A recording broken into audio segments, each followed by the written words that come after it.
Hello, my name is Lawrence Stridell and this is tinttv.com, the web TV show for the window film industry. Today is our first show and we have some very exciting things to share with you. On today's show we will talk about the best tools to use for removing vinyl, as well as share some advice regarding the business aspects of owning a tint shop. But for right now, please stay tuned from a word from one of our sponsors.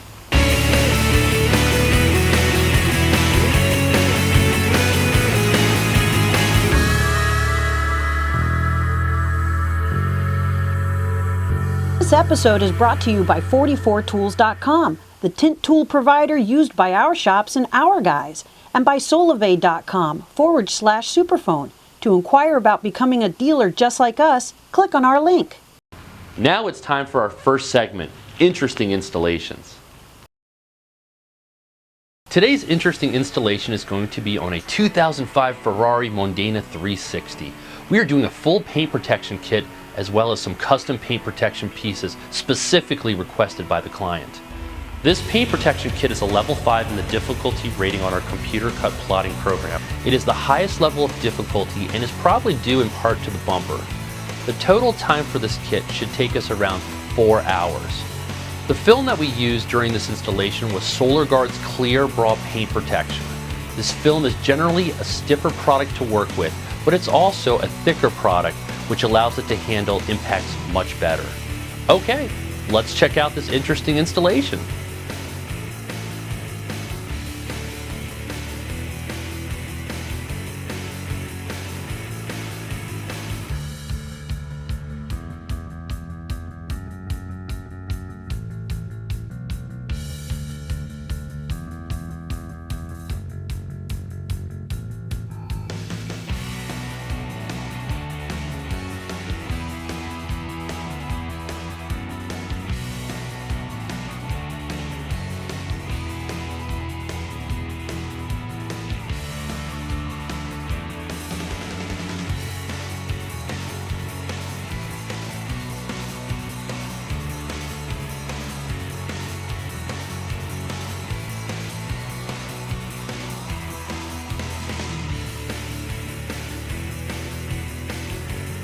By using a glass tabletop, you can remove the actual film from the backing of the transfer tape. By removing the film this way, it allows the material to be kept clean during the application process. The steamer is your best friend during this type of paint protection installation. It helps you make the material more elastic, flexible, and pliable for some of the hardest curves that you will come across. Also, by using a steamer and a squeegee, you can remove the actual solution from underneath the paint protection film. Start from the middle and work your way to your left so that you can lock in the material. Fiber cloth comes in real handy because it helps absorb a lot of the excess water around the edges. The custom piece requested by the client was the rear hood just above the motor compartment. Since this is a custom cutout, we have to do this cutout by hand so that we can actually fit it perfectly to the area of this type of vehicle. In this case, we use the Clear Bra application to the upper convertible top area. You can see that a lot of the compound curvature is here too. The steamer is going to come in real handy to squeegee out that excess moisture and get over those compound curves. We are also making a custom cut with a carbon 30-degree blade. For paint protection film installations, the preferred blade is always a carbon 30-degree extra sharp blade. Carbon simply cuts through thicker film better than stainless steel. The extra sharp makes it so you don't have to pull the film so much to make the cut, and the different angle gives you a better angle to cut the film with. And that is today's interesting installation. Hi, my name is Charlotte Stridell, and on today's Ask the Master, we're going to talk about tint shops. One of the questions that we get asked a lot is, how do you set up an automotive tint shop? So we're going to take a look at our automotive tint shop here. There are two very important things for an automotive tint shop: presentation and function. Presentation is so important. Your client is bringing you his car with the expectation that you will do a good job with it and that you'll take care of it. So make sure your shop looks presentable. Is your waiting area clean? Get yourself some new furniture that looks good and get rid of that hand-me-down couch. Don't forget to vacuum and dust every once in a while. And keep the bathroom clean too. Take down pictures of any naked women. Trust me on this. Have your products and services clearly visible. Have marketing materials that support your services available. Get yourself a uniform. Get a logoed shirt or use one from your manufacturer or even a plain shirt. But look good and keep it clean. And that goes for your language too. Keep your language clean. Keep the outside of your shop clean too. Make sure you take out the garbage. Make sure there aren't cigarette butts all over the parking lot. Pull the weeds from in between the cracks. Check that your signage is visible and in good repair. How your shop functions is just as important as presentation because it affects the quality of your work. The #1 tool for a tinter is the heat gun. Make sure your heat gun is easily accessible. Clean your mirrors daily so that dust particles don't drip into your exposed film. Invest in your tools. Keep your knives sharp. Keep your squeegees free of nicks. Sand down your hard cards. Remember, you spend more time at work than just about anywhere else, so keep it clean. Treat it like your home and that you have guests coming. Clean it and be prepared for them. Please send me pictures of your shop. I'd like to include them in a future episode of tinttv.com.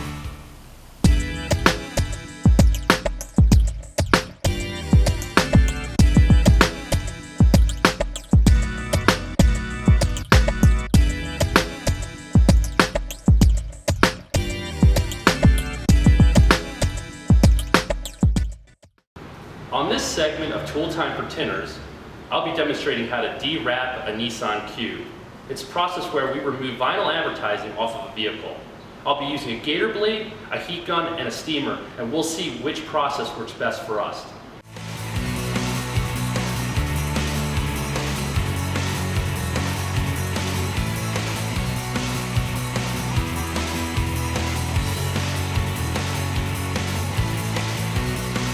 The first thing in removing an old wrap is to try to remove it in an inconspicuous area of the car.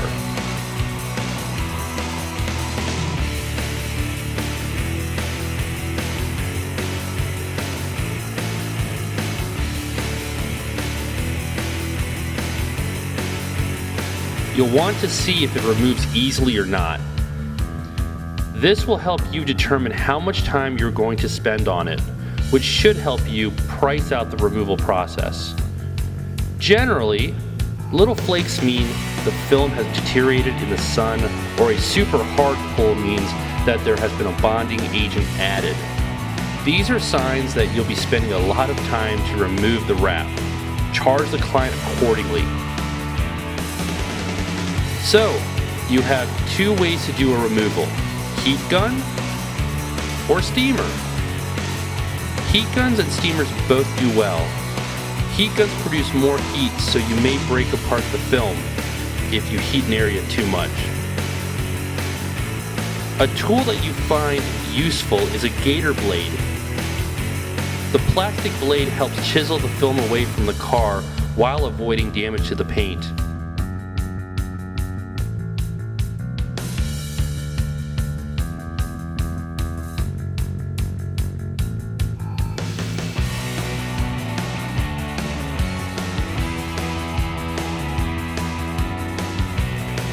Take your time removing the film. Slower is better.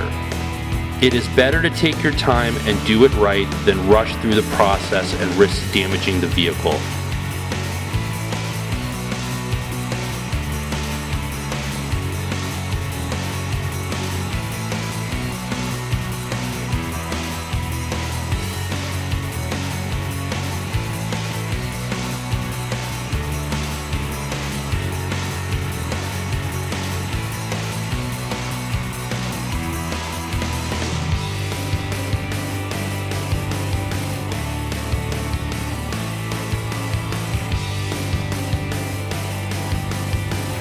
And that's a D-wrap.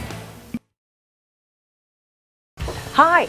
In this segment of Film Finances, we are going to discuss demographics. What does the word demographic mean?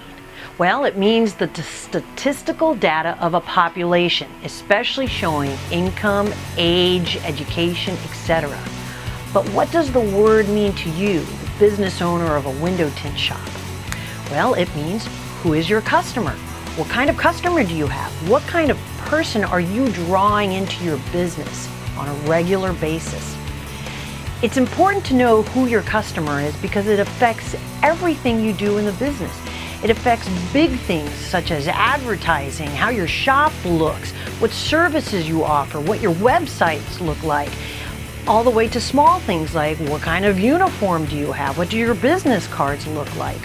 You may think you know who your typical client is based on a gut feeling of all the faces that you see and the cars that come in on a regular basis, but you should probably find out just for sure who that is. You need to survey your customer either by them coming into the shop when they're there waiting for a car or by phone. Or you could do it yourself and just write down the information as you start to see your customers.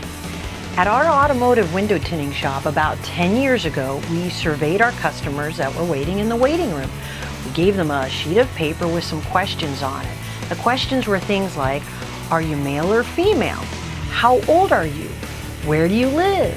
What kind of car do you drive? What magazines do you read? What websites do you frequent? And we asked a really important question, which was, if you were us, where would you advertise? This information helped us out tremendously. We found out that our typical client was a young urban male who read car magazines and visited car websites, and they suggested that we advertise on forums. So we did, and we got a lot of business from it. 10 years later, we noticed that our demographic group was shifting again, but we didn't quite know how, so we surveyed our clients. We found out that the average age was creeping up, that it was no longer so heavily male, and that the average car had increased in about $20,000 in value. So we changed our advertising. We started flyering high-end dealerships so that sales reps would recommend us. And guess what? Our business increased again. So this latest shift in our client demographics meant that we also changed some other things. We changed the look of our website. We redecorated our waiting room. We changed the look of our uniforms. We changed some of the marketing pieces. We went from this urban tint guy and the sexy woman in here, and we got rid of them. And we went for a more classic marketing piece such as this. If you have any special techniques on how you surveyed your clients, or how you found out about the demographic group that you serve, please let us know by commenting on this episode of tinttv.com. Well, that's the end of our first show. Please watch our next show 2 weeks from today, where we get close and personal with the tip of a knife, what went wrong with the flat glass job, and we get hot for heat guns.